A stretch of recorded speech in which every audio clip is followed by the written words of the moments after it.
शंकर भाऊ जगताप, विजय भाऊ जगताप, आमदार अश्वनी ताई जगताप जी, जो कि एक पवित्र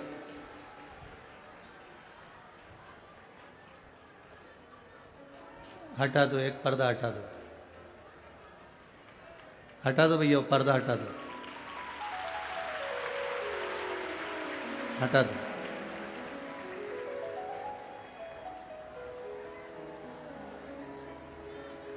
पवित्र पुण्यमय आनंदमय धरा का ये सुख शिव महापुराण के माध्यम से शंकर भाऊ जगताप के परिवार द्वारा प्राप्त हुआ है।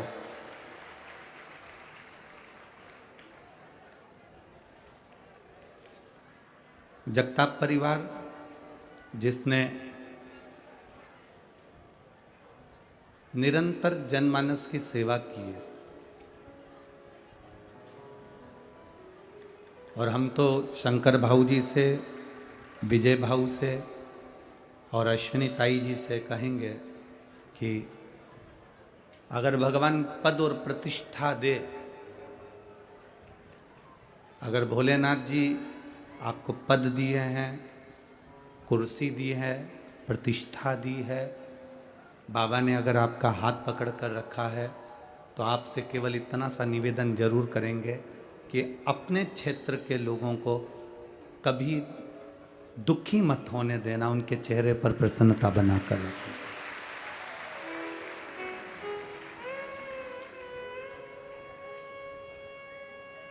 कई जगह पर कथा करने जाते हैं, ऐसा नहीं कि महाराष्ट्र में हम लोग कथा करने नहीं आए, पहले भी आए, और सभी जगह जाते हैं, चाहे छत्तीसगढ़ हो, राजस्थान हो, गुजरात हो, हरियाणा हो, नोएडा हो, दिल्ली हो, हर जगह पर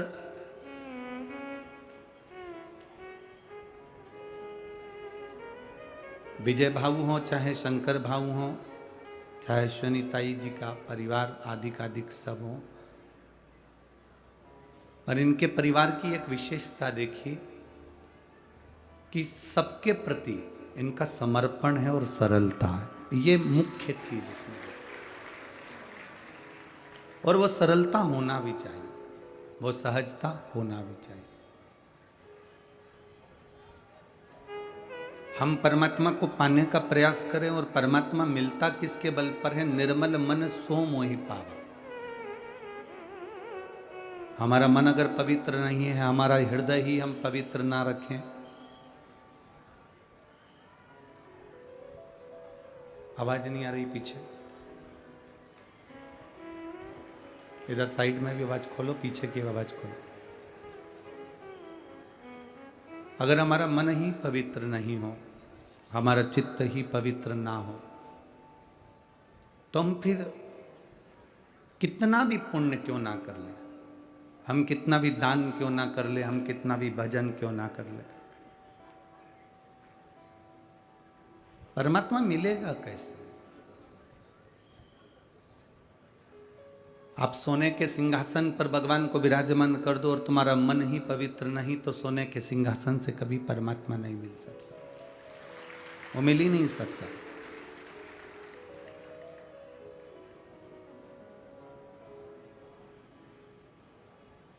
आप अंबर पीतांबर, बहुत सारा पीतांबर भी एकत्रित कर कर अगर परमात्मा को दे दो और तुम सोचो कि परमात्मा मिल जाए, तो नहीं मिल सकता, क्योंकि मन शुद्ध नहीं, हृदय शुद्ध नहीं।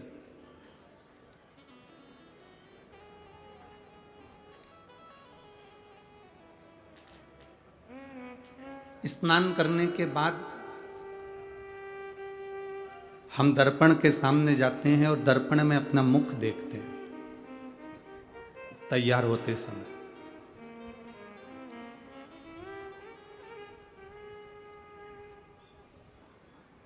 रोज स्नान करते हैं और रोज दर्पण में मुख देखते हैं।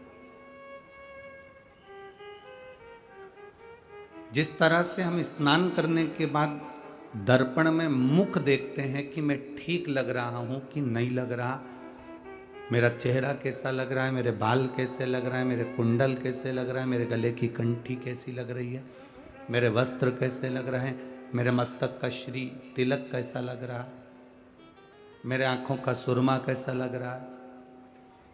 रोज स्नान करने के बाद हम रोज दर्पण देखते हैं कि उसमें हम लग कैसे रहे। उसी तरह जैसे स्नान करने के बाद दर्पण देखते हो कि कैसे लग रहे हो, जब भी कोई कर्म करो, काम करो, उस कर्म को करने के बाद अपने मन के दर्पण को जरूर देखो कि मैंने ठीक करा कि नहीं करा, मैंने श्रेष्ठ कर्म करा कि नहीं करा, मैंने किसी का दिल तो नहीं दुखाया, मैंने किसी को तकलीफ तो नहीं दी, किसी को कष्ट तो नहीं दिया,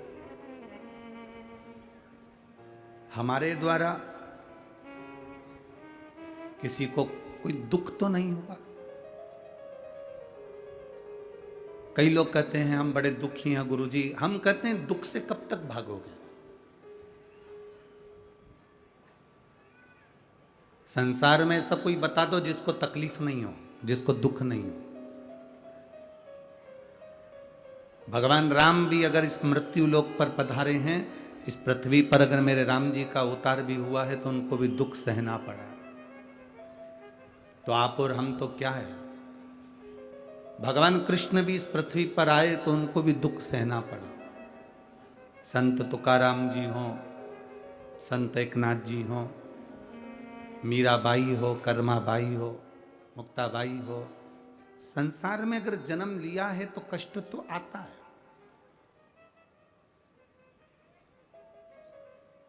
दुनिया के लोगों में और संत में एक बड़ा अंतर है।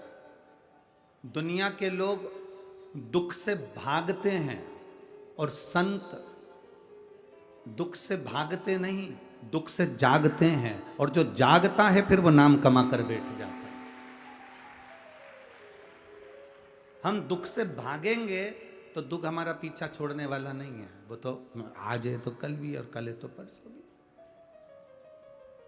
हम भागने की अपेक्षा संतों जैसा काम क्यों ना करें कि हम थोड़ा सा जागने का प्रयास करें। और जब हम जागने का प्रयास करेंगे तो ये निश्चित है कि हम दुख से अगर जाग गए कि हमारी तकलीफ को हमने देख लिया कि मुझे सहना है और सहकर भगवान का भजन करना है, और जाग गए तो फिर ये दुख हमको तकलीफ नहीं देता, फिर हम उस दुख पर भी भारी पड़ जाते हैं और दुख दूर भागने लगता है। यहाँ इतने सारे बैठे हो आप सभी लोग, और बहुत सारे भक्त लोग टीवी पर आस्था चैनल पर कथा देख रहे हैं, कोई फेसबुक यूट्यूब पर कथा सुन रहा है। कितना डराया था कोरोना के इंजेक्शन ने, कोरोना की वैक्सीन ने। बोलो सही है कि गलत है?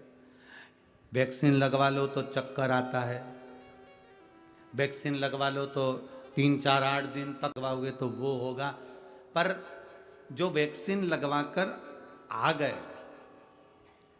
जिनने वैक्सीन एक बार लगवा ली, जिनने इंजेक्शन लगवा लिया, जिनने इंजेक्शन को लगवाया, वैक्सीन को लगवाया, अब लगवाने के बाद कोई तुमसे पूछता है कि साहब तुमने वैक्सीन लगवाई थी, इंजेक्शन लगवाया था, कोई तकलीफ हुई क्या?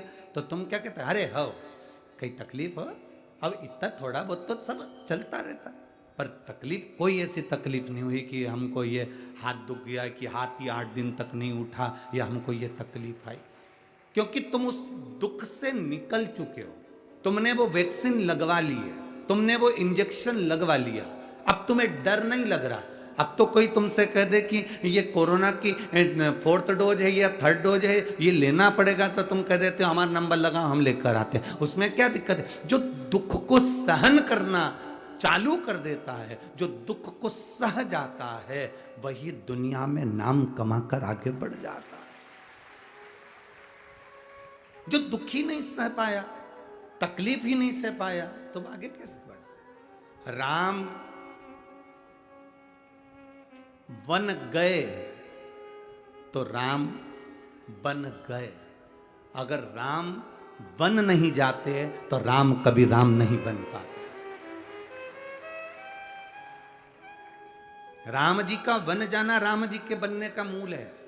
राम वन गए तो राम बन गए। अगर राम बन ना जाते तो राम कभी राम नहीं बन पाते। उनके बनने का कारण केवल इतना सा है कि उन्होंने संत साधु सन्यासी तपस्वी और ठोकरों को सहते सहते सहते सहते दुख सहते सहते 14 वर्ष निकाल दिए। और 14 वर्ष निकाल कर उनसे पूछा जाए कि तुमने इस वन में रहने पर तुम्हें सुख क्या मिला, तो राम जी कहते हैं जो सुख राज सिंहासन पर नहीं, वो सुख में जब संतों के दरवाजे पर, साधुओं के दरवाजे पर, ऋषियों के दरवाजे पर गया तो वो सुख मुझे प्राप्त हुआ,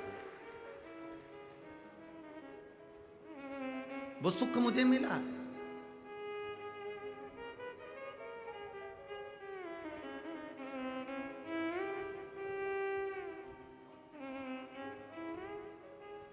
जो दुनिया में कहीं सुख नहीं, वो सुख परमात्मा के चरणों में।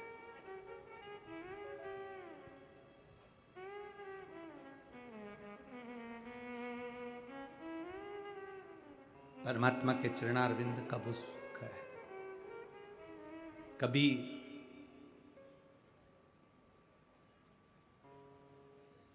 एकांत में बैठकर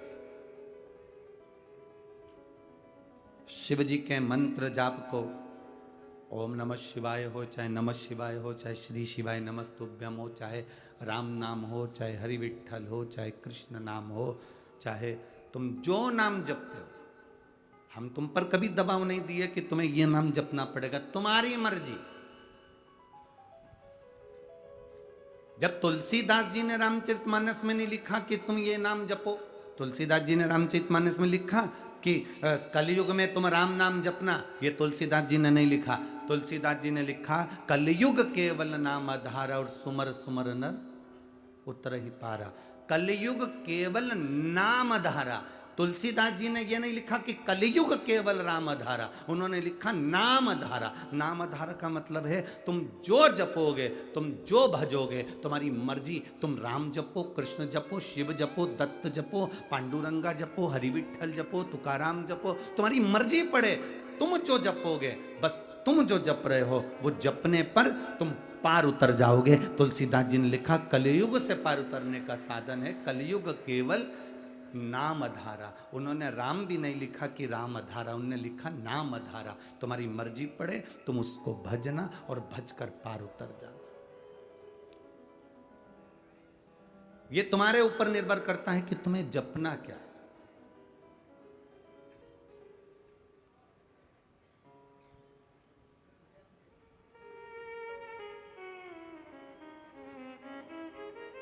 महाराज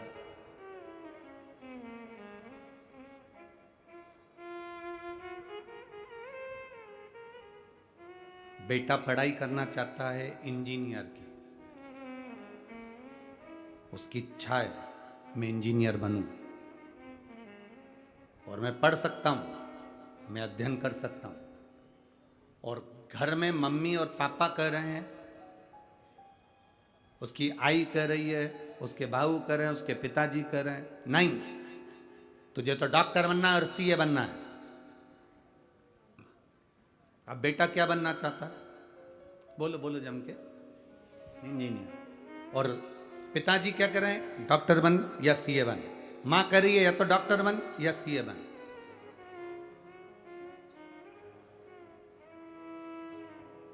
बेटा चाहता है मैं इंजीनियर बनूं और घर के लोग चाहते हैं कि ये डॉक्टर बने, ये सीए बने। अब तुम उसको डॉक्टर बनाने में लग जाओ, सीए बनाने में लग जाओ, उसकी रुचि नहीं है तो वो डॉक्टर और सीए नहीं बन सकता, क्योंकि उसकी रुचि इंजीनियर बनने में है। उसी तरह आपकी रुचि अगर राम में है तो आप राम भज लो, आपकी रुचि शंकर में है शंकर भज लो, आपकी रुचि दत्त में है दत्त भज लो, आपकी रुचि हरि विठ्ठल में है तो विठ्ठल भज लो। उससे होगा क्या? अगर वो इंजीनियर की पढ़ाई अच्छे दिल से कर लेगा तो एक अच्छी पद पर जाकर बैठ जाएगा। अगर आप जिसका भजन कर रहे हो उसको दिल से कर लिया तो उसी में राम, उसी में शंकर, उसी में कृष्ण, सबका दर्शन हो जाएगा। आप जपो तो अब बजो तो।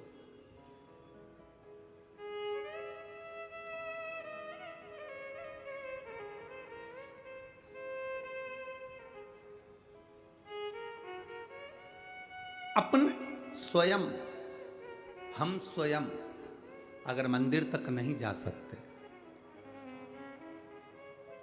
हम कई बुजुर्ग माताओं से कहते हैं, माताएं कहती हैं गुरुजी आप हमें मंदिर जाने का कहते हो, परंतु बात इतनी सी है गुरुदेव कि हम मंदिर जाने का विचार तो कर लेते हैं, हम मंदिर जाने के लिए तैयार भी हो जाते हैं, पर गुरुदेव बात इतनी सी है कि शरीर से चला नहीं जाता, तो और मंदिर भी दूर पड़ता है, तो हम करें तो करें क्या।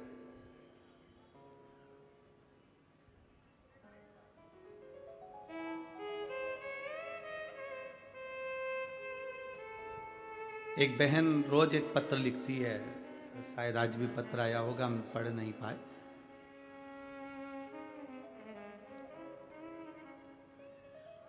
वो उस पत्र में लिखती है कि गुरुजी हम जिस गांव में रहते हैं उस गांव में हम शंकर जी के मंदिर जाते हैं, उस गांव में हम शिव जी के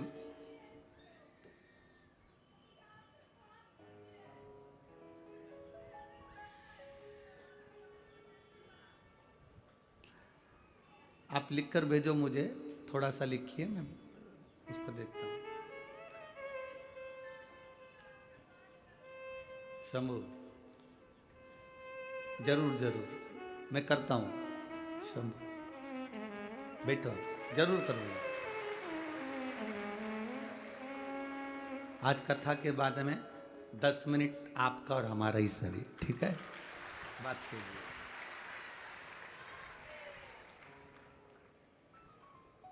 एक माँ ने लिखा कि गुरुदेव हम जिस गांव में रहते हैं वो गांव के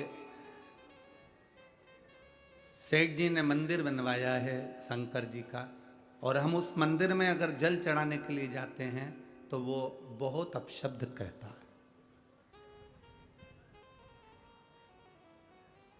हमारे चक्कर में उसने भगवान को भी ताले में बंद कर दिया कि कोई जल ना चढ़ा।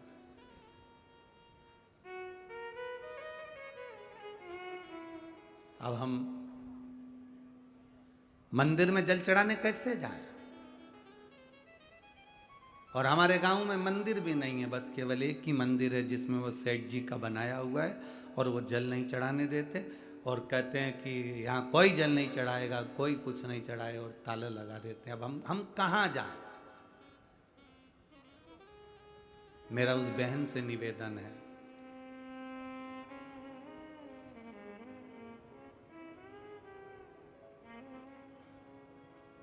डाकघर एक होता है, बोलो सही है? उस डाकघर के जो डब्बे होते हैं लाल कलर के इतने बड़े बड़े, वो जगह जगह टंगे होते हैं, चिट्ठी उसमें डाल दो। तुमने डाकघर में जाके चिट्ठी नहीं डाली है, तुमने चिट्ठी उस डब्बे में डाली है। चिट्ठी तुमने जाल ना भेजी, डब्बे में डाली थी, गई कि नहीं गई? अरे बोलो तो जम के, गई ना। थोड़ा पहुंचने में समय लगा, डाकघर डायरेक्ट जाते चिट्ठी देते तो जल्दी पहुंच जाती, पर तुमने वो डब्बे में डाली तो थोड़ा पहुंचने में समय लगा। अगर डाकघर बंद है तो निवेदन है, बेलपत्री का पेड़ वो डब्बा है जिसमें जल चढ़ाने से महादेव तक पहुंच जाता है। डाकघर अगर बंद है तुम डाकघर नहीं जा सकते, डाकघर में ताला लगा हुआ है और चिट्ठी तुमको जालना तक पहुंचाना है। अगर तुम्हें तुम्हारे जल को महादेव तक पहुंचाना है तो तुम चाहे पीपल का वृक्ष हो, चाहे बड़ का वृक्ष हो, चाहे बेलपत्री का वृक्ष हो, चाहे जो वृक्ष हो, उसमें तुम उस परमात्मा को याद करो और दिल से कहो मेरा शंभू, मेरा शंकर। पीपल के नीचे जल चढ़ाना तो कहना पिपलेश्वर महादेव, बड़ के नीचे जल चढ़ाना तो बटकेश्वर महादेव, बेलपत्री के नीचे जल चढ़ाना तो हर हर महादेव। तुम जहां जल चढ़ाओगे मेरा शंकर उसको स्वीकार कर लेगा, भले तुम डाकघर जाओ मत जाओ। अगर कोई मंदिर में ताला लगा रहा है, ये तो सोचने वाले को सोचना चाहिए कि मंदिर खाली पड़े हुए थे, जिन मंदिर में कोई नहीं जाता था, आज कम से कम ये सनातनी जाकर मंदिर तक तो जा रहे हैं।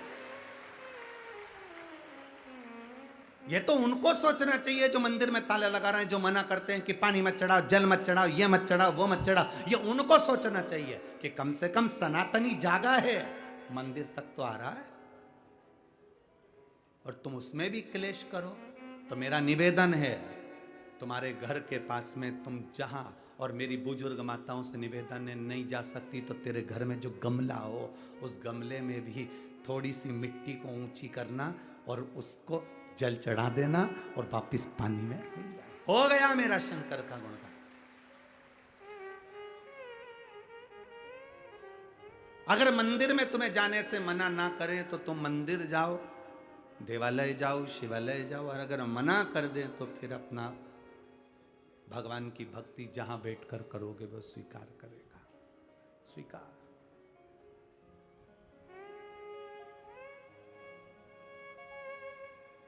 वो क्यों ना सुनेगा?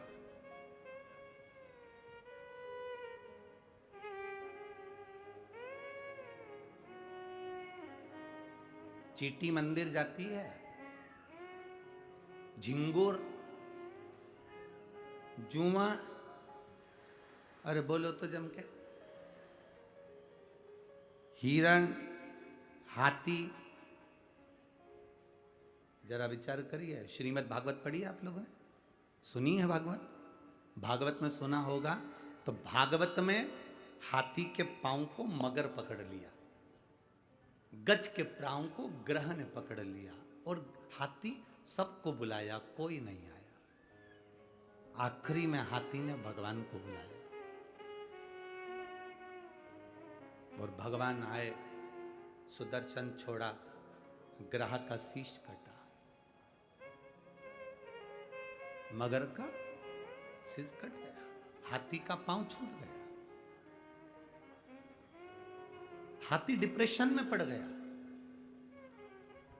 हाथी का पांव छूटा और हाथी टेंशन में आ गया।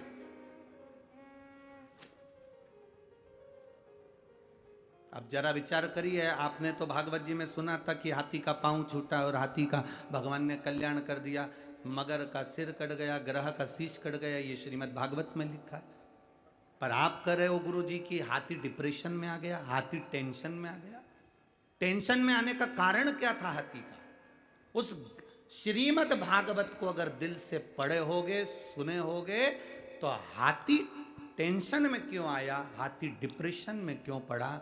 हाथी ने भगवान विष्णु को जो देखा, नारायण को जो देखा, तो हाथी ने कहा प्रभु मुझे ये आपने जो करा ये मुझे पसंद नहीं आया। तो भगवान ने पूछा क्या पसंद नहीं आया?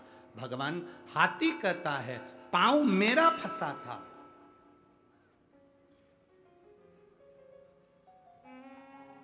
पांव मेरा फंसा था, पकड़ा पांव मेरा था, आपको कल्याण मेरा करना था, और आपने सुदर्शन उठाकर मगर का सिर काट दिया।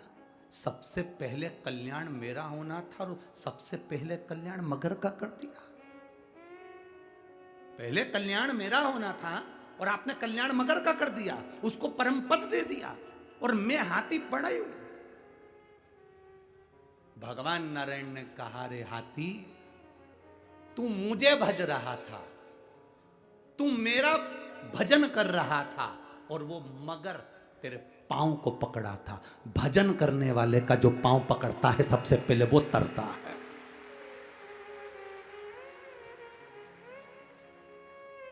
भजन करने वाले का, कीर्तन करने वाले का, भगवत भजन करने वाले का पांव जो पकड़ता है सबसे पहले वो तरता है। हाथी बाद में तरा, सबसे पहले मगर तर गया, सबसे पहले ग्रह तर गया।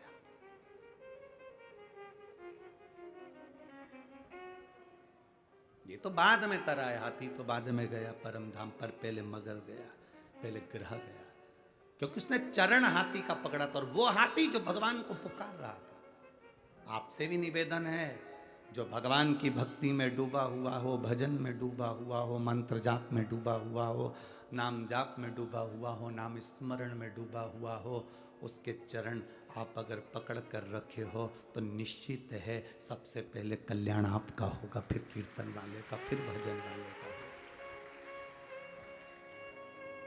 पकड़ लो हाथ गिरधारी, नहीं तो डूब जाएंगे। हमारा कुछ ना बिगड़ेगा, तेरी शान जाएगी। जब हम कल यहाँ से जा रहे थे तो कोई यहाँ पर कह रहा था, गुरुजी आपने सुबह 8 बजे से कथा रख दी, पुणे के लोग तो 9, साढ़े 9, 10 बजे तक जागते हैं और फिर ऑफिस जाने की तैयारी करते हैं, बच्चों को स्कूल भेजने की तैयारी करते हैं। कल कथा में कोई नहीं आएगा। अब जरा अंदाजा लगा कर देखिए, पूरे 7 दिन के रिकॉर्ड तुमने आज तोड़ दिए हैं।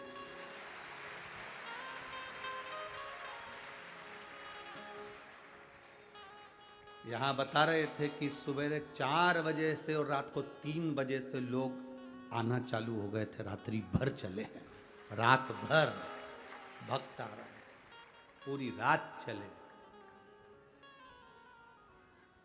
अब पूछा एक बार रामकृष्ण परमहंस जी से, वृंदावन में रामकृष्ण, भारत की भूमि के पहले संत थे रामकृष्ण परमहंस, भारत की भूमि के पहले संत थे रामकृष्ण परमहंस, जो मथुरा के रेलवे स्टेशन पर उतरे थे तो पांव के बल नहीं उतरे थे, अपने सिर के बल उतरे थे, सिर के बल। रामकृष्ण परमहंस। स्वामी विवेकानंद जी ने पूछ लिया था रामकृष्ण परमहंस जी से कि मथुरा के रेलवे स्टेशन पर आप पांव से नहीं उतर रहे हो, सबसे पहले आप ट्रेन से अपने सिर को बाहर निकालकर जमीन पर रख रहे हो, सिर के बल उतर रहे हो, ऐसा क्यों? तो रामकृष्ण परमहंस जी ने कहा था, जिस ब्रज की रज में मेरे भगवान ने अपना चरण रखा, उस ब्रज की रज में सबसे पहले मैं अपना सिर रखना चाहता हूं, सिर रखा। वृंदावन के लोगों को मालूम पड़ा कि रामकृष्ण परमहंस जी आए हैं तो ब्रज के लोग इकट्ठे होकर आ गए। रामकृष्ण परमहंस जी से पूछा कि एक बात बताओ। रामकृष्ण परमहंस जी से कहा, संत देव गुरुदेव एक बात बताओ, भगवान कृष्ण की बंसी में ऐसा क्या था कि गोपियां आधी रात को दौड़ कर आ जाती थी? भगवान कृष्ण की बंसी में ऐसा क्या था कि गोपियां आधी रात को भाग कर आ जाती थी? भगवान कृष्ण की बंसी में ऐसा क्या था कि गोपियां सुध भूल कर आ जाती थी? ऐसा बंसी में था क्या? ऐसा बंसी में था क्या जो गोपियां सुध भूल कर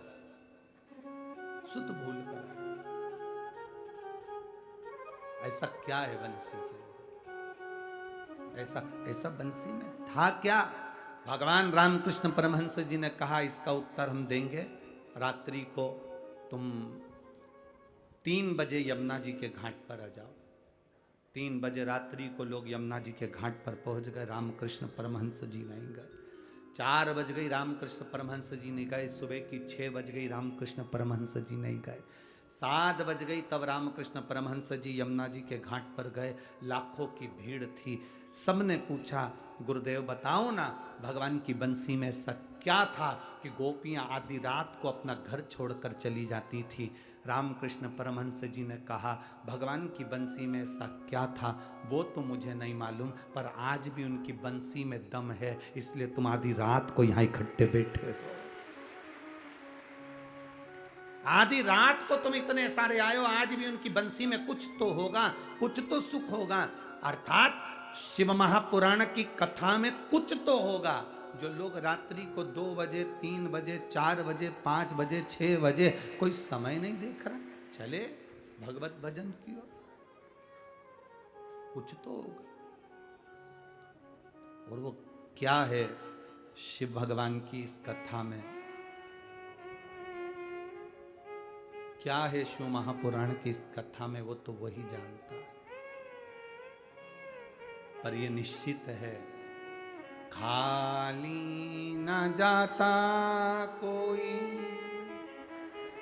दर से तुम्हारे, खाली न जाता कोई दर से तुम्हारे, मैं भी खड़ा हूँ नंदी अपने हृदय से लगा लो, लगा लो, गिरा जा रहा हो, उठा लो, भोले अपने दर से अब तो न टालो, गिरा जा रहा हूँ, उठा लो। वो साधता है।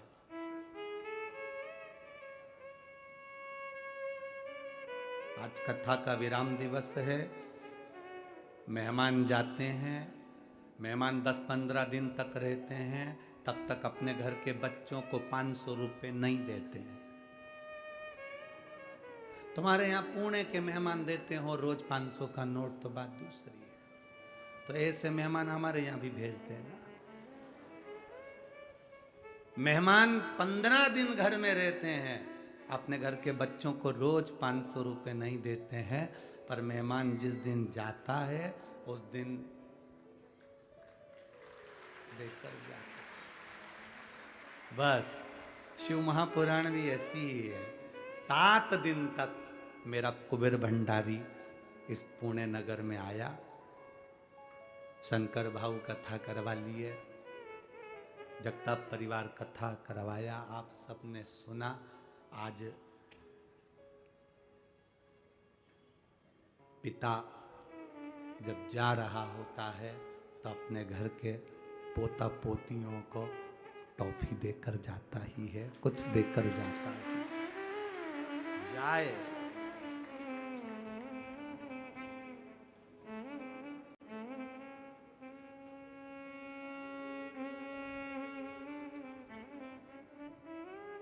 विदाई का दिन रहता है 7वां दिन, पर खुशी का दिन भी होता है 7वां दिन, क्योंकि 500 रुपये मिलते हैं। मौसी जाती है, मामा जाते हैं, काका जाते हैं, भाऊ जाते हैं, जीजी जाती है, जीजा जाते हैं, तो दुख तो होता है कि जा रहे हैं, पर बच्चों को खुशी इस बात की भी होती है, दरवाजे के पास इसलिए खड़े होते हैं, बुआ जी बैग ले जाते बच्चे इसलिए हैं क्योंकि जाएगी ना तो कुछ दे के जाएगी, खुशी है। जाने का दुख भी है, प्रसन्नता भी है।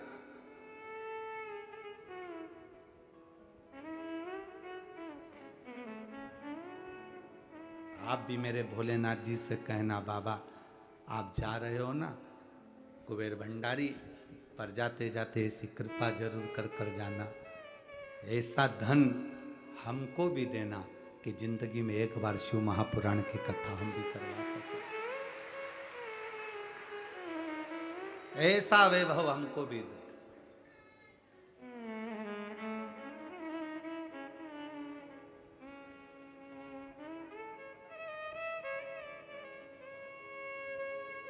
यहाँ से जा रहे थे तो वो चौराया आता है, वो चौराहे पे लोग फूल फेंक के मार रहे थे ऐसे। अब आज के ज़माने में लोग फूल तो फेंकते नहीं, बस केवल निशाना साधते हैं। तो वो पीछे से कोई चिल्ला रहा था, महाराज जी हर साल आया करो। तो हमने उनसे काम, गणेश जी नहीं है, हर साल आया करो। तो भाव ये प्रेम है, ये पुणे का, महाराष्ट्र का ये वात्सल्यता है कि आया करो, ये प्रेम है।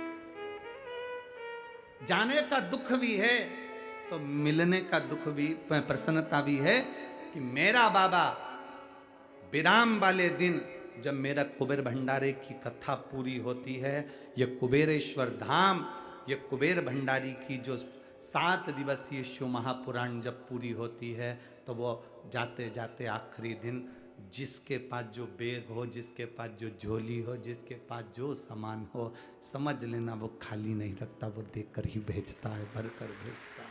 आता क्या खाली रखेगा।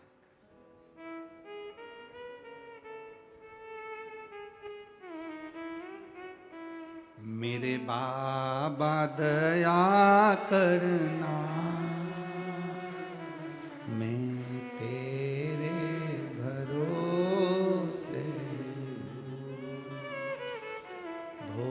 बाबा दया करना,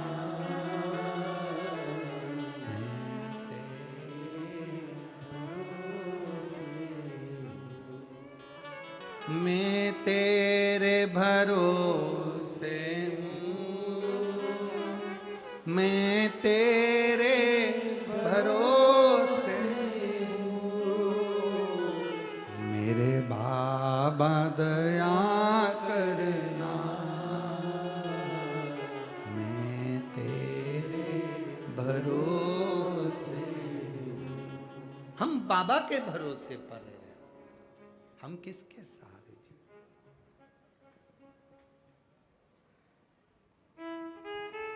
अड़चनें बहुत आती हैं जिंदगी में, पर संभलना भी हमको ही है। 7वें नंबर का जो विनायक का वर्णन, अष्ट विनायक में 6 विनायक का स्मरण अपन ने कल तक करा था। 7वें जो विनायक का वर्णन किया गया है वो विघ्नेश्वर विनायक, विघ्नहर्ता।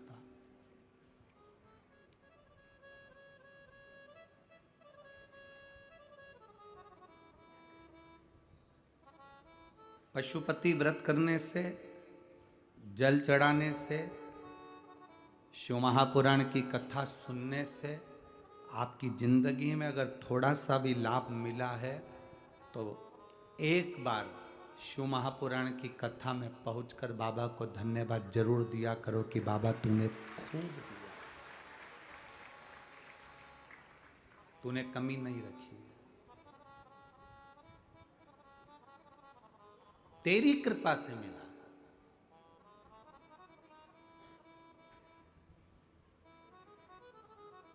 और तू कृपा नहीं करता तो ये कुछ नहीं। और एक बहुत अच्छी बात अपने भीतर उतारना, एक लोटा जल चढ़ाना पर दिखावे से नहीं, पशुपति व्रत करना तो भगवान को रिझाने के लिए, दिखावे के लिए।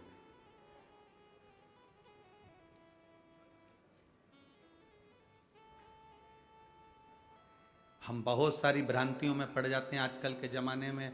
लोग शिव पुराण को यहाँ से सुन तो लेते हैं, पर सबने अपने अपने नियम अलग अलग बनाकर पशुपति व्रत को बताना चालू कर दिया। पर पशुपति व्रत का जो नियम है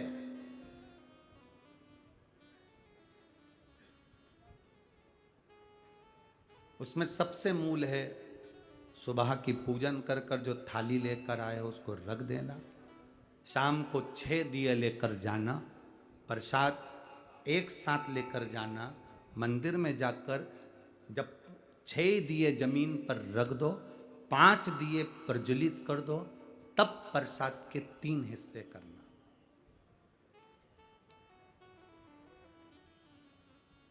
दो हिस्से प्रसाद के मंदिर में छोड़ना, एक दिया जिसको तुमने जलाया नहीं है, प्रज्वलित नहीं किया, उसको उठाकर थाली में रख लेना और प्रसाद का एक हिस्सा रख लेना। बाबा को विनती कर कर, पूजन अर्चना कर कर, शाम को जब पूजन कर कर घर आओ, घर के अंदर जब प्रवेश करो तो अपना सीधे हाथ पर दिया बाहर बैठ कर, बैठना आराम से, ऐसे नहीं बैठना कि अपन कहीं हरके से बैठ जाए, घर की ओर मुख करो, दरवाजे के सीधे हाथ की ओर बैठो, घर की ओर मुख करो और दिया प्रज्वलित करो, विनती करो बाबा आज मेरा पहला पशुपति व्रत है, तो स्वीकार करना। मंदिर में भी कहो और घर में भी कहो, जलाते समय घर में अंदर प्रवेश कर कर जब भोजन ग्रहण करो, भोजन के पहले जो मीठे का प्रसाद का एक हिस्सा लेकर आए हो वो पूरा पाइए, उसमें से किसी को नहीं दीजिए। कढ़ाई में अगर प्रसाद बनाया है, भगोनी में प्रसाद तैयार करा है, सीरा बनाया है, मीठी थुली बनाई है या खीर बनाई है, या आपने जो भी बनाया है, मीठा भात बनाया हो, जो भी तुमने प्रसाद के लिए बनाया हो, बस निवेदन इतना है कि कढ़ाई में उतना ही बनाना जितना कि जितना तुम्हें मंदिर ले जाना, कढ़ाई में छूटना नहीं चाहिए। छूट गया तो प्रसाद के फिर 2 हिस्से वहीं पर होगा, क्योंकि एक हिस्सा तो तुम मंदिर ले गए और एक हिस्सा कढ़ाई में पड़ा की पड़ा रह गया, तो फिर वो पशुपति व्रत स्वीकार नहीं होता। बनाना उतना ही जितना पूरा की पूरा मंदिर चलेगा, फिर मंदिर में 3 हिस्से पर कढ़ाई में 3 हिस्से नहीं।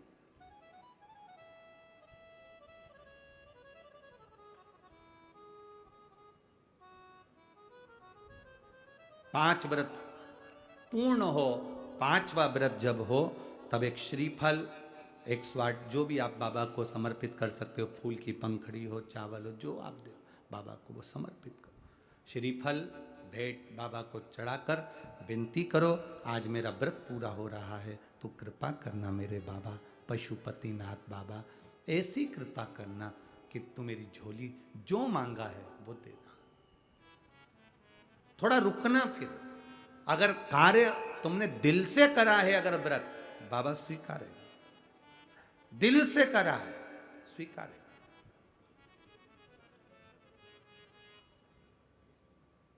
कल वो अग्रवाल जी के यहां का वो पत्र पड़ा था, संतान नहीं थी,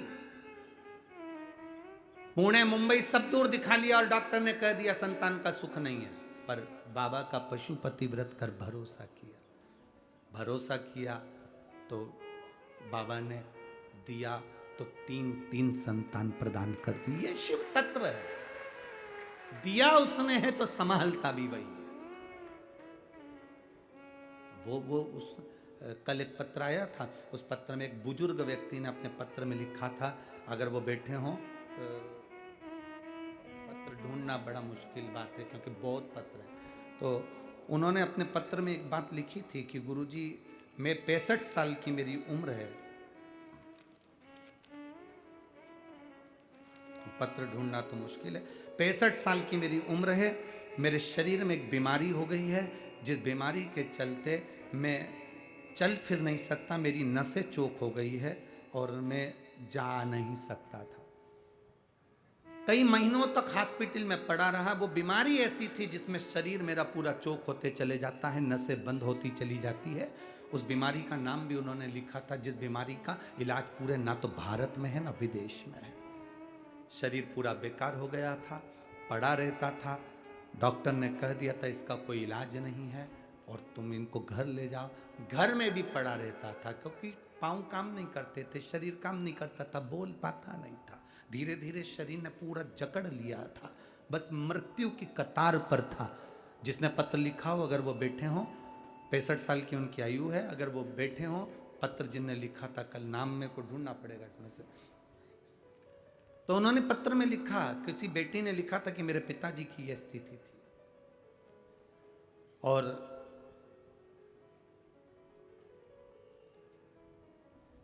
एक लोटा जल शिव जी को चढ़ाना प्रारंभ करा और बेलपत्री मेरे पिताजी ने खाना प्रारंभ करी। आज पूरे गांव में, आप ही ने लिखा था, हाथ उठाकर दोनों हाथ हिला दो एक बार। हाँ जी, वो नाम तो हम नहीं ढूंढ पाएंगे, आपको साधुवाद, कम से कम आपने खड़े होकर अपना भाव का एक बार हाथ हिला दीजिए। श्री शिवाय नमस्तुभ्यं। अब ठीक है, वो चलते हैं बढ़िया जी, बाबा की कृपा। बैठिए। शिव तत्व इसी को कहते हैं। डॉक्टरों ने भी जवाब दे दिया, बैठो बहन बैठो, डॉक्टरों ने भी जवाब दे दिया था और कहीं इलाज नहीं। तब वो बेलपत्री, आखिरी सार तत्व है शंकर पर चढ़ा हुआ जल और बेलपत्र। और उसमें उन्होंने एक बात बहुत अच्छी लिखी गुरुजी, जो फुलेरा दूज आती है, जो शिवरात्रि के बाद में आती है, उस फुलेरा दूज का धतूरा बड़ा काम का आता है। मेरे पिता की वो नसें जो डॉक्टर मना कर दिया था, आज मेरे पिताजी पूरे गांव में घूमते हैं और उनका पांव भी चला, हाथ भी चला और मुख की वाणी भी वापिस है, मुख की वाणी भी वापिस है। ये शिव तत्व, ये उघड़ी है।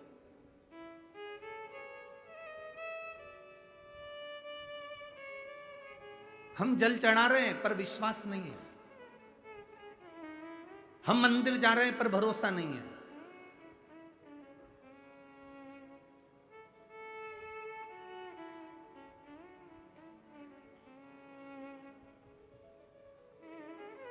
हमारा विश्वास दृढ़ नहीं हो पाता।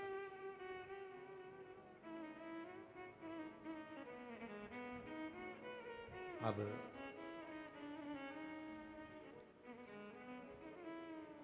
जिस समय आपका भरोसा दृढ़ हो जाए, विश्वास पक्का हो जाए, समझ लो अब शिव को मिलने में देरी नहीं है, शंकर तुम्हारे करीब में आ ही जाएगा।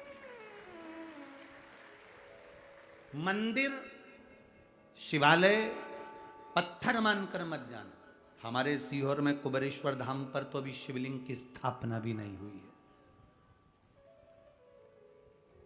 वहां कोई मूर्ति की स्थापना नहीं, केवल कंकर और शंकर है।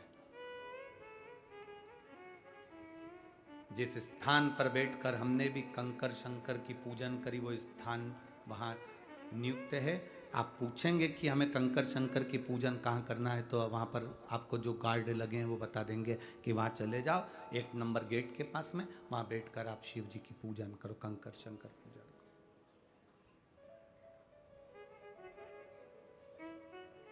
कुबेरेश्वर धाम का ऐसा कोई दिन नहीं जाता जिस दिन वहाँ पर नगाड़े नहीं बजते हो, ढोल नहीं बजते हो, आतिशबाजी नहीं होती हो, जिस दिन वहाँ भंडारे नहीं होते हो। उसका कारण क्या है? जो जाता है 3 महीने में झोली भर कर वापिस आता है और आकर नगाड़े बजा कर चले जाता,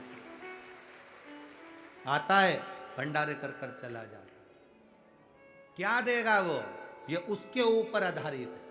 हम तो शंकर भाई जगताप जी को, विजय भाऊ को, अश्वनी ताई को, इस जगताप परिवार को कहेंगे, ये शिव महापुराण की कथा ना जाने कौन सा भाग्य जगताप परिवार का जागा होगा जो ये कथा यहां आ गई। और इसका पूरा श्रेय ये लक्ष्मण भाऊ को जाता है। कोई जीव अच्छा होगा जिसने अपनी जिंदगी में लोगों का भला करा होगा, तो ये कथा हम तो कहेंगे ये पूरा पुण्य इस जीव के लिए, लक्ष्मण भाऊ के लिए, जिन्होंने इस कथा को नहीं है लोग कहें कि वो नहीं संसार सागर में, हम कहते हैं कि उसने ही कथा प्रेरणा देकर अपने भाइयों से कहा होगा कि शंकर भाऊ, विजय भाऊ, ये शिव पुराण कथा करवाओ, इस कथा का रस तत्व सुनो।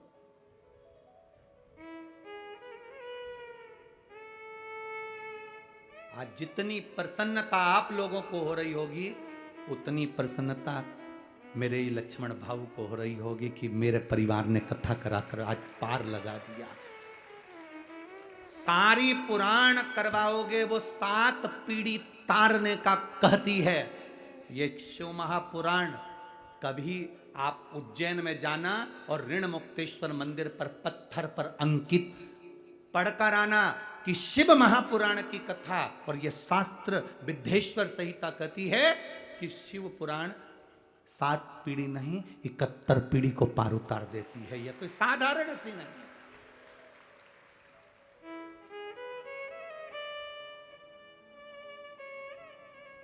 सहज नहीं शिव पुराण, इसको सहजना पड़ता, इसको अपने भीतर उतारना पड़ता। और आप लोग जैसे यहां बैठ के कथा सुन रहे हो, पितृलोक में आपके पूर्वज जब कथा बैठकर सुनते हैं तो भगवान नारायण उनकी पीठ थपथपाते हैं, तेरे परिवार का कोई व्यक्ति कथा में बैठा है।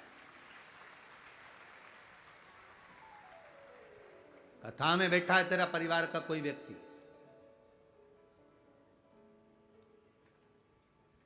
कुछ अच्छा कर्म करा होगा जो कथा तक पहुंच गया। बड़ी मुश्किल ये ये पांव कथा तक जाते हैं, कीर्तन तक जाते हैं। जा रहे हो पंढरपुर, मन भी बना लिया, सब काम हो गया, मालूम पड़े बीच में कहीं ना कहीं कोई अड़चन आ गई, जा ही नहीं पाए। समझ लेना कोई पाप बड़ा प्रबल था जो पंढरपुर तक नहीं जा सके। पुण्य प्रबल होता तो पंढरीनाथ का दर्शन हो जाता।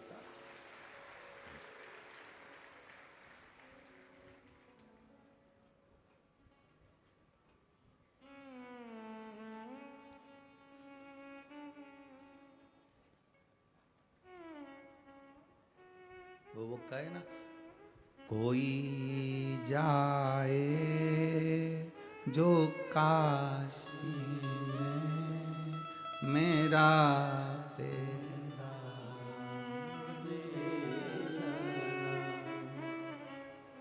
अब इसी लाइन को अपन कहें, कोई जाए पंढरपुर मेरा पैगाम,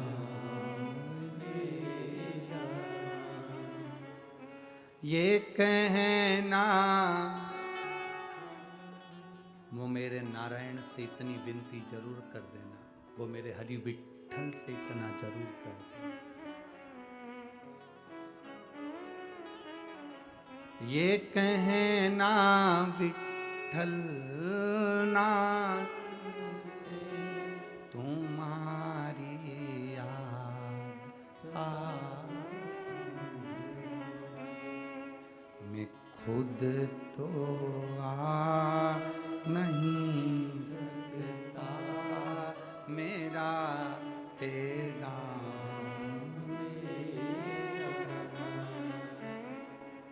ये हमारे हम नहीं जा पाए। दिल ले जाओ, मन ले जाओ, चित्त ले जाओ।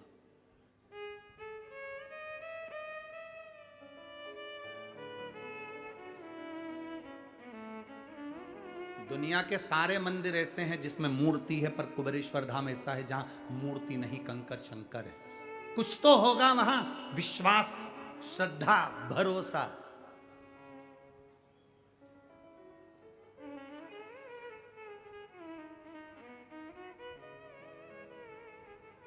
2019 में हमने सोचा था कि बाबा को बिठा दे, नहीं बैठे। 2020 में सोचा बिठा दे, नहीं बैठे। 2021 में सोचा बिठा दे, नहीं बैठे। 2022 में सोचा बिठा दे, नहीं बैठे। 2023 आ गया, सोच रहे बिठा दे, नहीं। वो खुद ही नहीं बैठे तो हम क्या करें? बैठेंगे।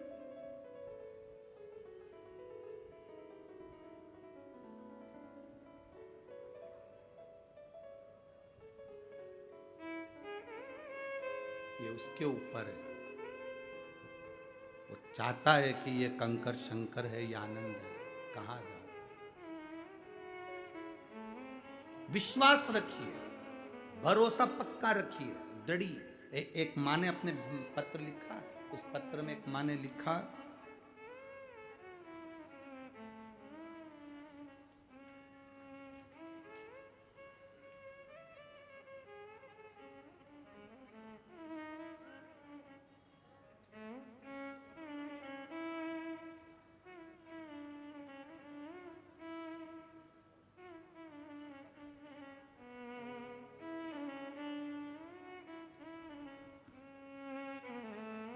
मैं मालन एकनाथ गायकवाड़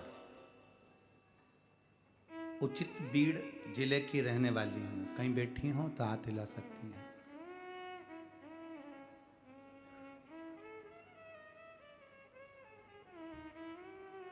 मैं गृहिणी हूँ।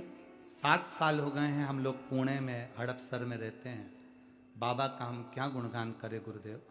मेरे पति के पैर में खून के थक्के जम गए थे। वो थक्के ऑपरेशन के बिना नहीं निकल सकते थे। पर आप कहते हो कि बाबा पर जल चढ़ाकर पीने का फल क्या है। 1 लोटे जल का मैं वर्णन करूं गुरुदेव। शिव जी पे चढ़ाकर पति को पीने के लिए जल देती थी। 3 महीने भी नहीं हुए और मेरे पति का पांव चलना प्रारंभ हो गया और खून के थक्के समाप्त हो गए। कहीं बैठी हो तो हाथ हिला सकती हैं। मैं मालन एकनाथ गायकवाड़। शिव तत्व किसको कहते हैं? शंकर की उदारता किसको कहते हैं?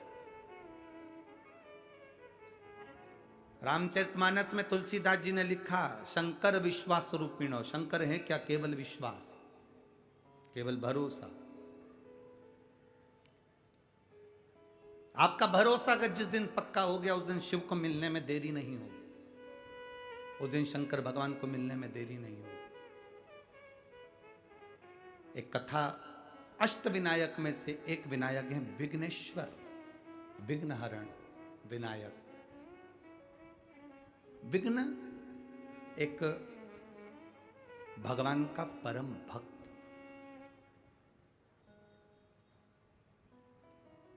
शिव जी का परम भक्त है विघ्न, परम भक्त।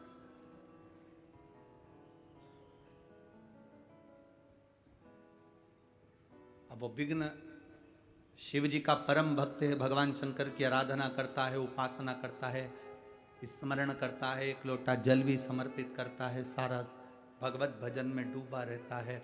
भगवान, उस विघ्न का नियम था शिव जी की अर्चना करना। उसकी अर्चना करने का तरीका दूसरा था।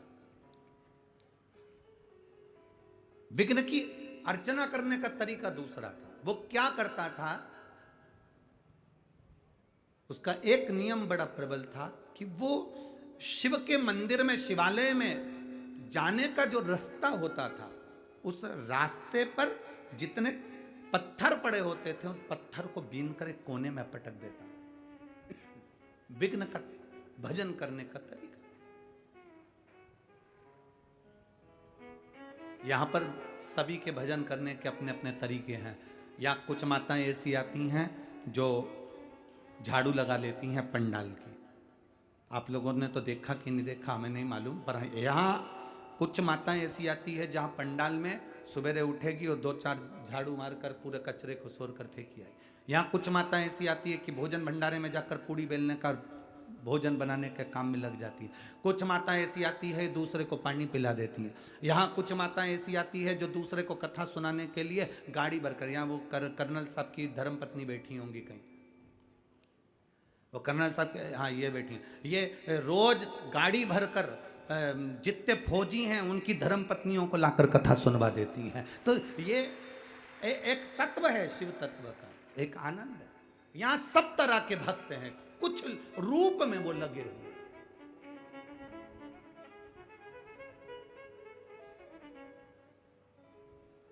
और आज मैं शंकर भाऊ जगताप जी आपको धन्यवाद इस चीज के लिए भी दूंगा, और यहाँ के प्रशासन को एक धन्यवाद इस चीज के लिए दूंगा। अभी तक जितनी कथा करी, अभी तक अपने जीवन काल में जितनी कथा करी, हर जगह पर कथा होती थी तो कथा पंडाल से जहाँ गाड़ियाँ खड़ी होती हैं वहाँ कम से कम 2-2, 2.5, 3-3 किलोमीटर दूर रोकते थे। पर यह पहली कथा हमारी जिंदगी की है जिसमें कथा पंडाल के पास में गाड़ियों की पार्किंग दी गई है, उसके लिए धन्यवाद। यहाँ की पूरी प्रशासन को, यहाँ के कलेक्टर, एसपी, डीएसपी, कमिश्नर आदि आदि सारी प्रशासन और यहाँ के जो सत्ताधारी हैं उन सबको साधुवाद है, बहुत बहुत साधुवाद। अभी तक जीवन में जितनी कथा करी, कथा स्थल से 2 किलोमीटर, 3 किलोमीटर, 2.5 किलोमीटर, और उसमें कई लोग यहाँ पर भी ऐसे होंगे उन्होंने देखा होगा 3-3 किलोमीटर दूर गाड़ियां रोकते और वहां से लोग पैदल धूप में गर्मी में चले आते। पर यह पहली कथा है पुणे नगर की कि यहाँ 8 से लेकर 9-9 लाख तक लोग कथा सुनने आए और पार्किंग की व्यवस्था पास में दी। और यह पार्किंग की व्यवस्था किसी के बस की नहीं संभालना, जो इस पुलिस प्रशासन ने संभाली और आगे बढ़कर पार्किंग की व्यवस्था में लगे रहे। यहाँ गाड़ी खड़ी करो और जाओ। धन्यवाद है ऐसी प्रशासन को और ऐसी पुलिस व्यवस्था को, बहुत बहुत साधुवाद देता हूं। और किसी के चेहरे पर सिकन नहीं। कई जगह पर तो पुलिस प्रशासन के चेहरे देखो तो वो चिढ़ने लगते हैं, पर यहाँ एक भी पुलिस वालों के चेहरे पर शिकन नहीं, सब बाबा की सेवा में लगे हुए हैं, सब लगे हैं। मैं धन्यवाद दूंगा ऐसे पुलिस प्रशासन को और इसी प्रशासन को, और मेरे भोले बाबा से कहूंगा जितना फल आप इनको दो उतना इन प्रशासनिक अधिकारियों की भी झोली में जरूर देना बाबा। लगे गाड़ी नजदीक, जाओ चलो जाओ जाओ जाओ, पढ़ते साथ होता है। यहाँ के दुकानदारों को धन्यवाद दूंगा जो दुकानदारों ने अपनी अपनी दुकान में पानी आने लगा तो दुकान खोल दी और आवाज लगा कर, ए भाऊ आओ बैठो, आई बैठो आओ, दुकानें खोल दी। जिन मॉलों में लोग सामान खरीदने जाते हैं उसको अपनी दुकान की चिंता नहीं। आप कथा सुनने आए, पानी आ रहा है, यहाँ जगह नहीं है रोडों पर, चलो आओ दुकानों में बैठ जाओ। धन्य है, धन्य है ऐसा पुणे नगर, धन्य है।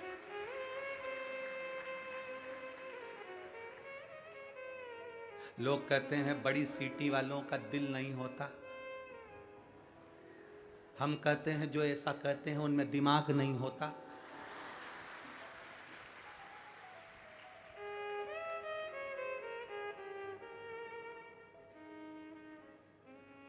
अच्छाई देखो ना, हमने भी तो देखी है शिव पुराण में। यहाँ देखो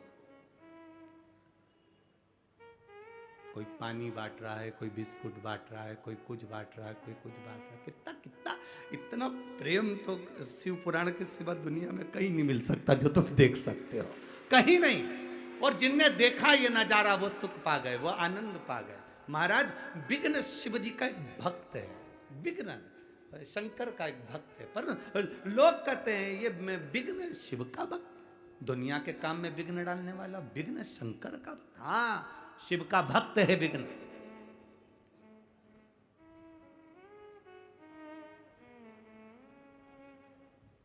शंकर भगवान का भक्त है विघ्न।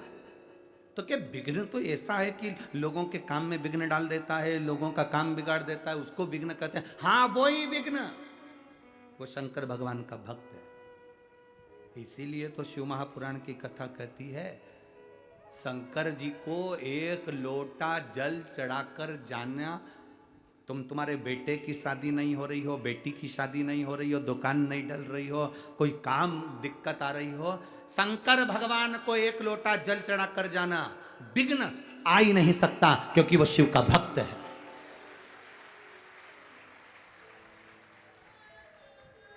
शंकर का भक्त है विघ्न, वो कहां विघ्न आने देगा।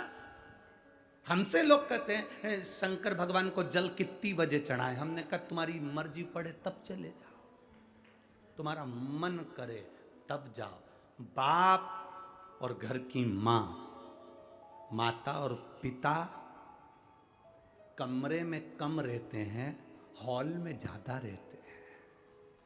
हॉल में इसलिए रहते हैं कि बड़ी बहू आएगी तो बात हो जाएगी, छोटी आएगी तो बात हो जाएगी, बेटा आएगा उसको देख लूंगी, बड़ा बेटा आएगा उसको देख लूंगी। घर के जो बुजुर्ग होते हैं वो कमरे में बंद नहीं रहते। मेरे भगवान नारायण बैकुंठ में रहते हैं, ब्रह्मा ब्रह्मलोक में रहते हैं, इंद्र इंद्र लोक में रहते हैं। केवल एक शंकर भगवान ऐसे हैं जो खुले में रहते हैं, जब मर्जी पड़े तब आ जाओ, तुम्हारा मन करे तब आओ।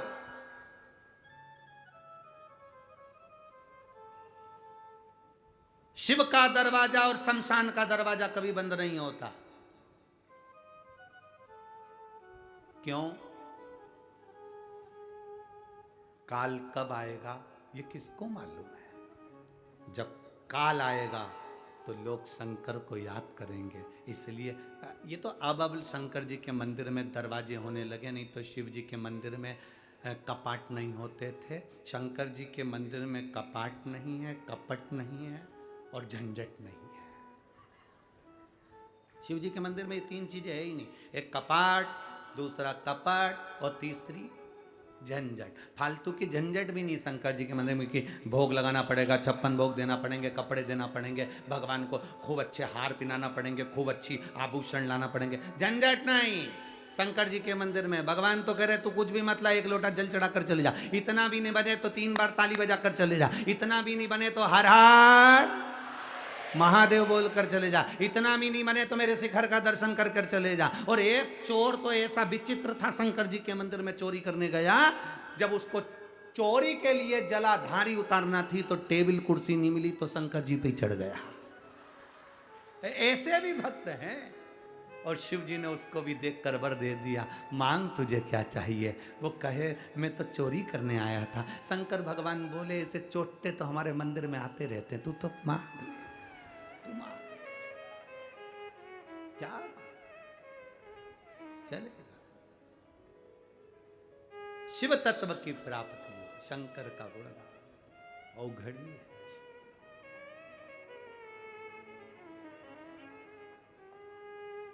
और मेरे बाबा तेरा सहारा, मेरी नैया का तू मेरी नैया का तू।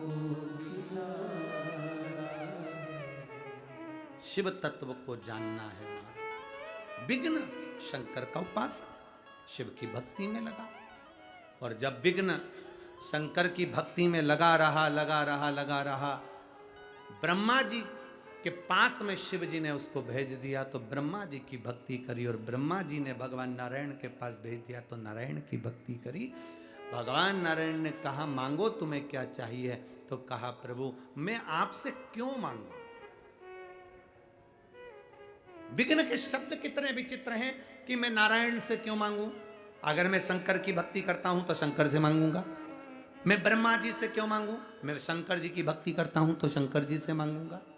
नहीं मांगा। आखिरी में देवाधिदेव महादेव के पास में आ गए और महादेव से आकर प्रार्थना में लग गए तो शिव जी ने तुरंत उसी समय अपने पुत्र गणेश से कहा, गणेश जरा विघ्न से पूछ कर आओ कि विघ्न को चाहिए क्या।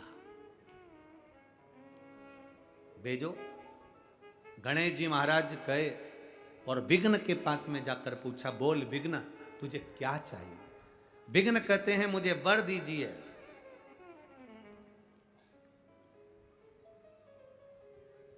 मुझे वर प्रदान करो। गणेश जी ने पूछा कौन सा वर? अब पिताजी ने बोला था कि जो मांगे देख कर आना, वर मांग ले। तो विघ्न कहता है मुझे वर दीजिए, मैं दूसरे के काम में विघ्न डालूं, मेरे काम में कोई विघ्न ना डाले। अब विघ्न ने वर क्या मांगा? मैं दूसरे के काम में विघ्न डालूं पर मेरे काम में कोई विघ्न ना डाले। अब गणेश जी उनने तो पिताजी ने कहा था कि जो विघ्न मांगे दे देना, जा जरा मिलकर। और उन्होंने कह दिया तथास्तु, तू दूसरे के काम में विघ्न डाल पर तेरे काम में कोई विघ्न ना डाले। इसमें के विघ्न वाले बहुत सारे लोग हैं, अपने काम में कोई विघ्न ना डाले, दूसरे के काम में तुम खूब डालो। ऐसे लोग आज भी हैं।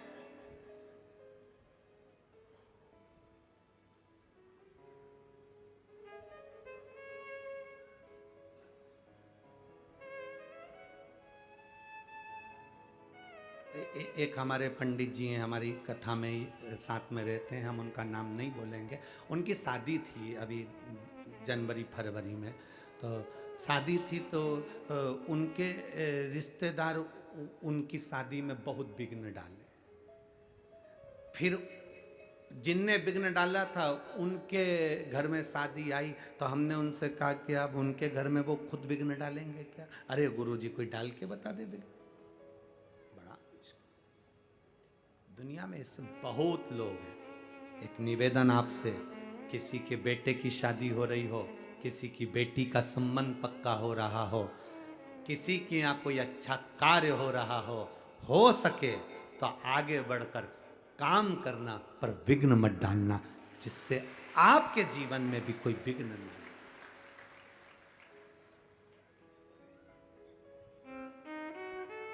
कुछ अच्छा करिए अपनी जिंदगी में। वो फिर भजन की लाइन स्मरण आ जाए, भला किसी का कर ना सको तो बुरा किसी का मत करना, और फूल नहीं बन सकते तो मत। अच्छा बन सके तो अच्छा करिए, किसी का कभी बुरा मत करो। प्रयास करो कि अपनी जिंदगी में हम किसी का अच्छा कर सकें। बहुत कठिन है, बहुत कठिन, फिर भी करने का प्रयास करना। एक बात आज आपसे कहना चाहेंगे, दूसरों के जैसा बनने का प्रयास मत करो, अपने आप को इतना क्वालिटीवान बनाओ कि दूसरे आपके जैसा बनने का प्रयास करो।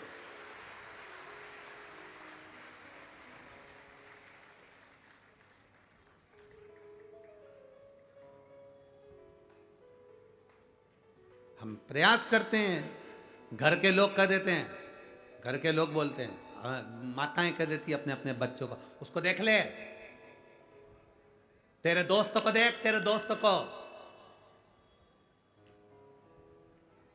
अब बेटा मन में सोचे कि मेरे दोस्त को अगर देख के मैंने घर में उसके जैसा काम चालू कर दिया ना माँ, तो तू रोना चालू कर दे। और क्या करे, दोस्त को देख, दोस्त को।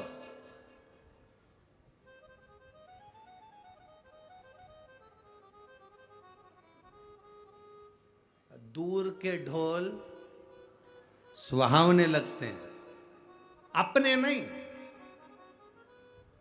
हमें हमेशा दूसरे के ढोल सुहाने बहुत अच्छी लगी। महाराज तुरंत पत्नी अपने अपने पतियों से कह देती, तुम्हारे वो दोस्त कितने अच्छे हैं, है? कितना ध्यान रखते हैं वो अपनी पत्नी का। हो, जरा सी पत्नी को छींक आई और वो दिखाने डॉक्टर को ले गए। और एक तुम हो। अब पति मन में सोचा, एक बार उसकी पत्नी के पास बैठकर बात करना। तो उसकी पत्नी के पास बैठी तो उसने कहा, तुम्हारे पति कितने अच्छे हैं।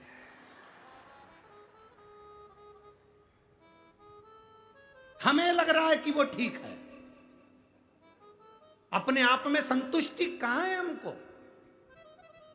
हम जो साड़ी पहने हैं बहुत अच्छी है, हम जो कपड़े पहने बहुत अच्छे हैं, मेरे घर में जो रह रहे हैं सब अच्छे हैं, मेरी सास अच्छी, ससुर अच्छा, भाई अच्छा, बंधु अच्छा, सखा अच्छा, पत्नी अच्छी, पति अच्छे, बच्चे अच्छे, सब अच्छे।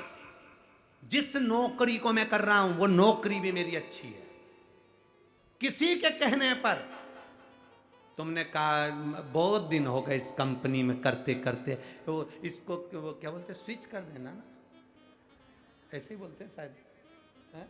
हाँ, तो उसको तो इसको छोड़ दूं, अगली में दूसरी कंपनी को। अब मालूम पड़े अच्छी ढूंढने गया था और मालूम पड़े जो अच्छी थी उसको छोड़ दिया, दूसरी कंपनी ढूंढने चला था, मालूम पड़े इससे भी गया और उसमें पहुंचते से झंझट चालू हो गई। अब रो रिया है कि इससे तो पहले की कंपनी अच्छी थी। ऐसे कई हैं जो कंपनी चेंज कर रहे हैं। कई लड़कियां कहती हैं मेरे को इस पति के साथ नहीं रहना, मुझे इससे तलाक लेना है, मैं इसके साथ नहीं रह सकती। घर के लोगों को समझाना चाहिए, अभी तू 1 साल भी नहीं हुआ, 6 महीने 8 महीने तूने वापरा क्या उसको जो तू अपशब्द कर रही है, ताने दे रही है। घर के लोगों को चाहिए कि समझाओ, बेटी को भी और बेटे को भी। बेटे को समझाओ क्यों नहीं रहना चाहता अपनी पत्नी के साथ, समझाओ उसको, पर नहीं मैं इसके साथ नहीं रह सकती क्योंकि उसकी सहेलियों ने, उसके दोस्तों ने कह दिया इससे अच्छी मिल जाएगी, छोड़ कर तलाक। और तलाक देने वालों ने भी कह दिया अच्छी मिलेगी, करो तलाक लो, और उसने तलाक लिया। मालूम पड़े अब की बार तो जगदम्बा मिली थी, आने वाले समय में चंद्र घंटा मिल गई।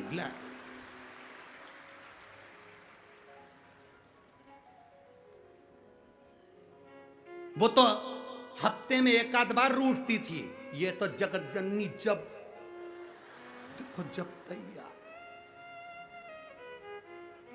अब किससे कहे, पहली नौकरी छोड़कर आया है, दूसरी कंपनी ज्वाइन करी है।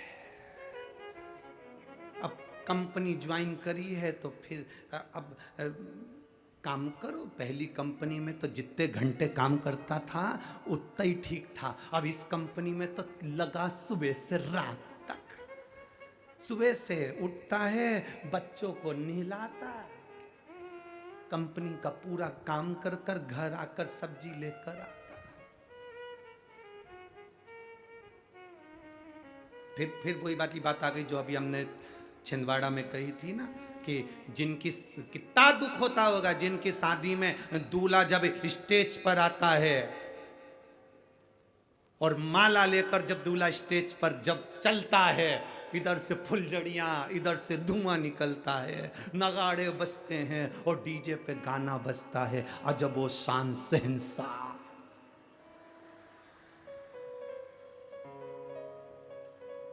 यही गाना बजता है ना,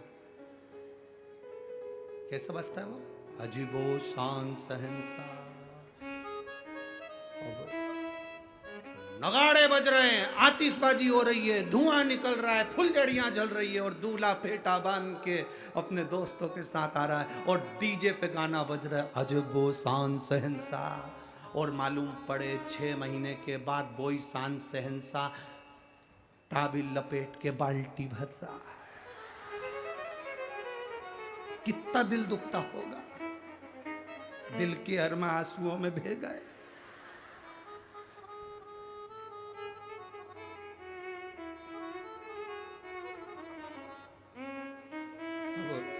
करे क्या, तो इसलिए निवेदन है जो भगवान ने दिया उसमें संतुष्ट रहो, घर में जो है उसमें संतुष्ट रहो, दूसरे का देखकर अपने घर को बिगाड़ो मत।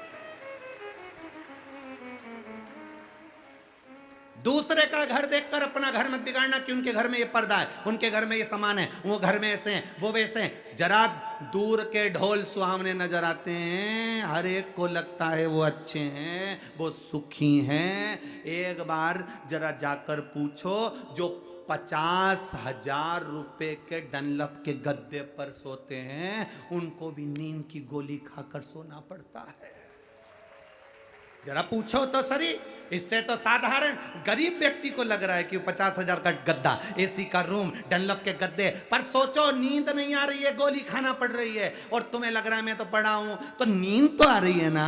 जहां पड़ा, जैसा पड़ा, नींद तो आ रही है ना। कई कई माताएं तो कथा में कुर्सी पे बैठी बैठी सोई जाए, और इनसे कहो सो रही है क्या? वो बड़े अच्छे से मुंडी हिला के बोले वो तो फिर ऐसी ऐसी क्यों कर रही? नहीं, वो तो भोलेनाथ भाग रहा था तो बुला रही थी। सो कहा रही है।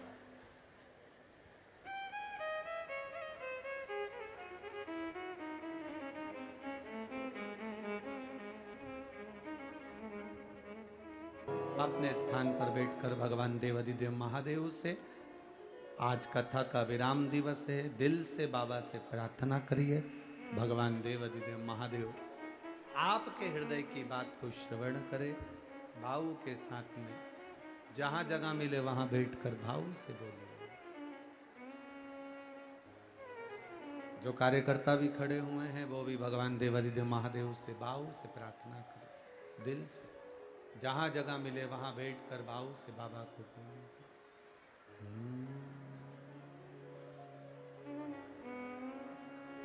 श्री शिवाय नमस्तु, श्री शिवाय नमस्तु, श्री शिवाय नमस्तु, श्री शिवाय नमस्तु, श्री शिवाय नमस्तु। भोला सब दुख काटो, ओ भोला सब दुख काटो, शिव शंकर जपो तेरी माला, भोले बाबा जपो तेरी माला, भोला सब दुख काटो हमारा, ओ भोला सब दुख काटो हमारा। वेश है मंगलकारी, वेश है मंगलकारी, शमशान वासी हमारा, शमशान वासी हमारा, ओ भोला सब दुख काटो हमारा, ओ भोला सब दुख काटो हमारा। भगवान शिव की कथा कहती है, विघ्न ने गणेश जी से वर पा लिया। अब वर पाने के बाद तो इतना प्रबल हो गया कि वो हर एक के कार्य में विघ्न डालने लगा। जब सबके कार्य में वो विघ्न देने लगा तो भगवान देवाधिदेव महादेव के पास में सूचना गई। भगवान ब्रह्मा जी ने और भगवान विष्णु ने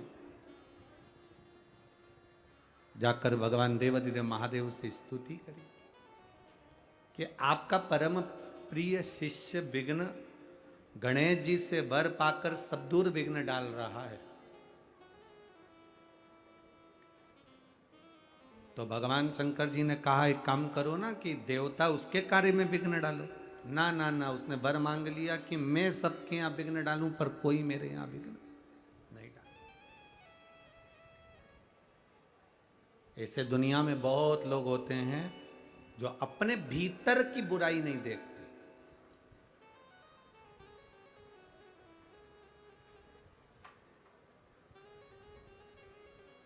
अपने भीतर का ऐब नहीं देखते।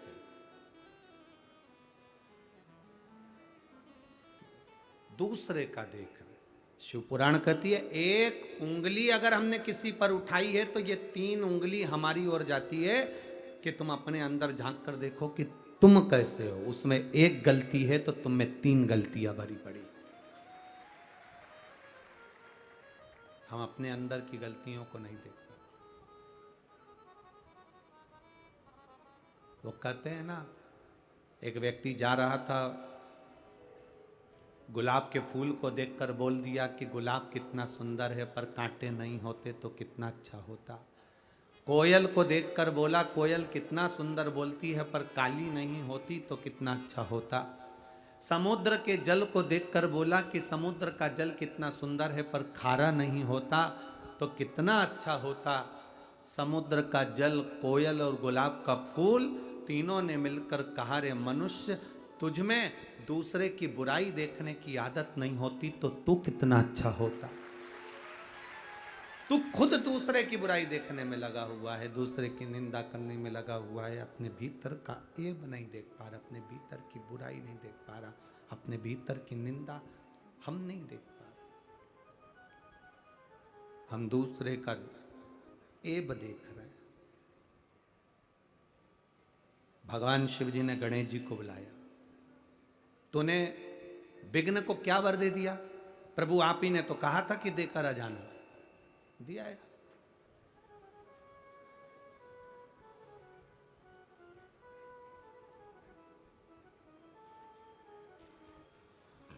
आप ही ने तो कहा था कि देकर आओ, तो मैं दिया है। कभी कभी गलती हो जाती है। एक डॉक्टर ने एक मरीज से कहा कि बिल्कुल हल्का भोजन करना, एकदम हल्का।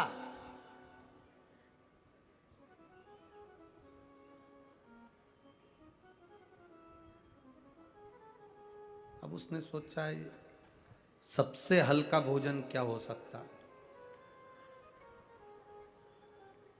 सबसे हल्का भोजन क्या हो सकता है।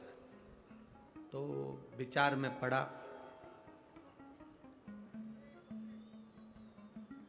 एक जगह पर रोटी बन रही थी। उसने देखा कि ये रोटी का जो आटा है, हाथ में लिया तो भारी है, रोटी बनी वो भी भारी है। उसको डालकर देखा पानी में तो वो डूबने लगी। तो उसने सोचा इससे हल्का भोजन कुछ और ढूंढना पड़ेगा। फिर उसने एक जगह पर देखा कि पूड़ी बन रही थी कढ़ाई में तेल में। तो पूड़ी जैसे ही नीचे गई, तेल में ऊपर तल के आ गई। तो उसने सोचा इससे हल्का कुछ नहीं हो सकता। इससे हल्का क्या, जो तेल से बाहर निकल जाए, एकदम हल्की बन के ऊपर तैरती रहे। डॉक्टर ने कहा था हल्का भोजन करना, उसने इतना हल्का करा है, इतना। शिव कथा कह रही है भाई। गणेश जी से कहा था कि तुम वर देकर जाना, अरे समझकर तो वर देना था।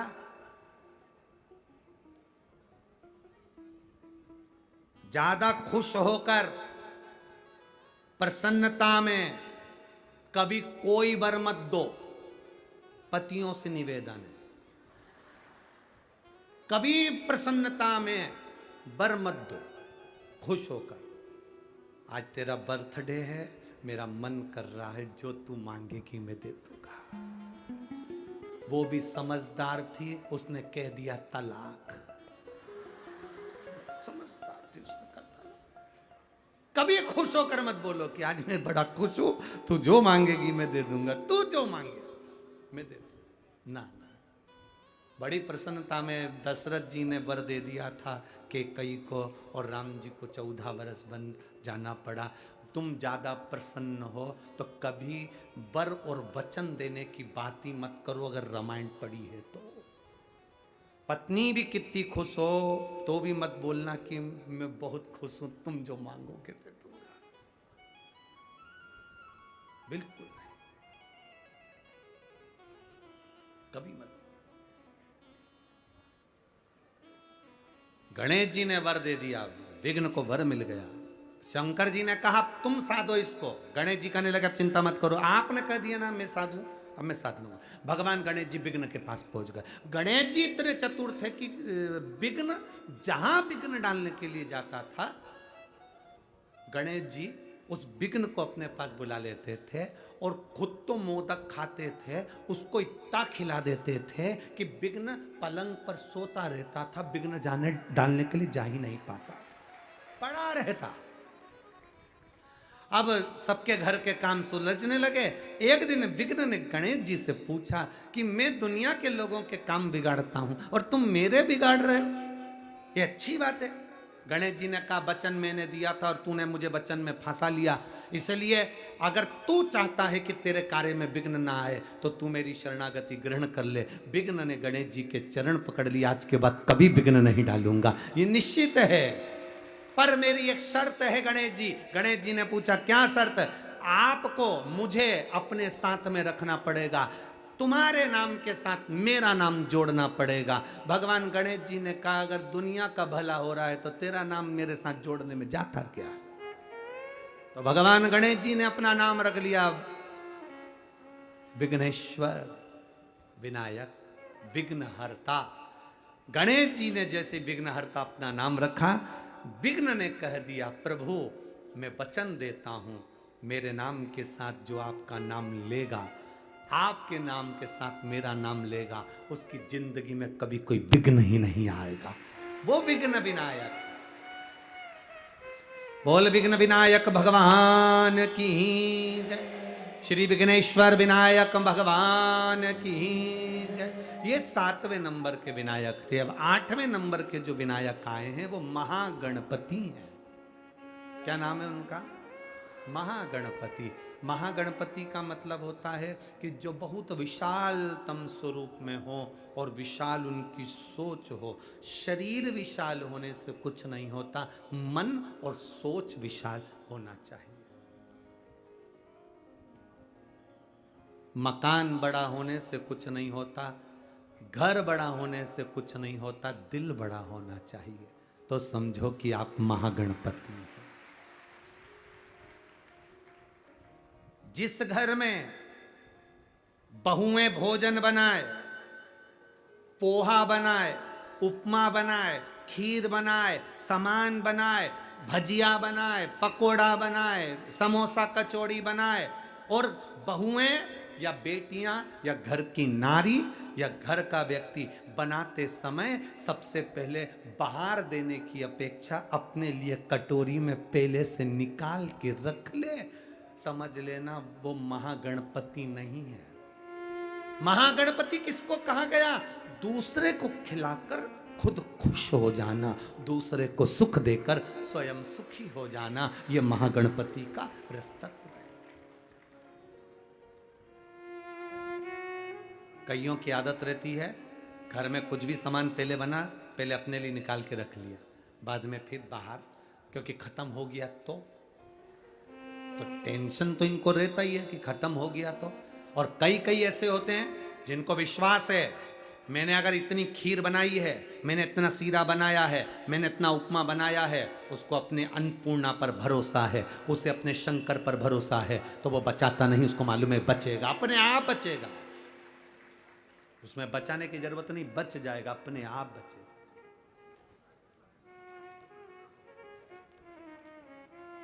वो बचेगा। अपने आप पर भरोसा करो, मेरे महादेव पर भरोसा करो, समय आया। तारकासुर के 3 पुत्र हैं, तारकाक्ष, विदुम्माली, कमलाक्ष की। इन तीनों ने भगवान ब्रह्मा जी का वर प्राप्त करा। भगवान ब्रह्मा ने कहा मांगो तुम्हें क्या चाहिए, तो इन्होंने कहा हमारे पिता तारकासुर चले गए, हमको वर दो। क्या वर चाहिए? 3 पुरियों का निर्माण करें, 3 नगर बसाए जाएं, 3 पुरियां बसाई जाएं, उन 3 पुरियों में हम निवास करें, और 3 पुरियों में हम निवास करें। ब्रह्मा जी ने कहा और क्या चाहिए, हमारे प्राण कभी ना छूटे। भगवान ब्रह्मा जी ने कहा यह तो हो नहीं सकता कि तुम मरोगे नहीं, मृत्यु अटल सत्य है, रोटी खाओ तो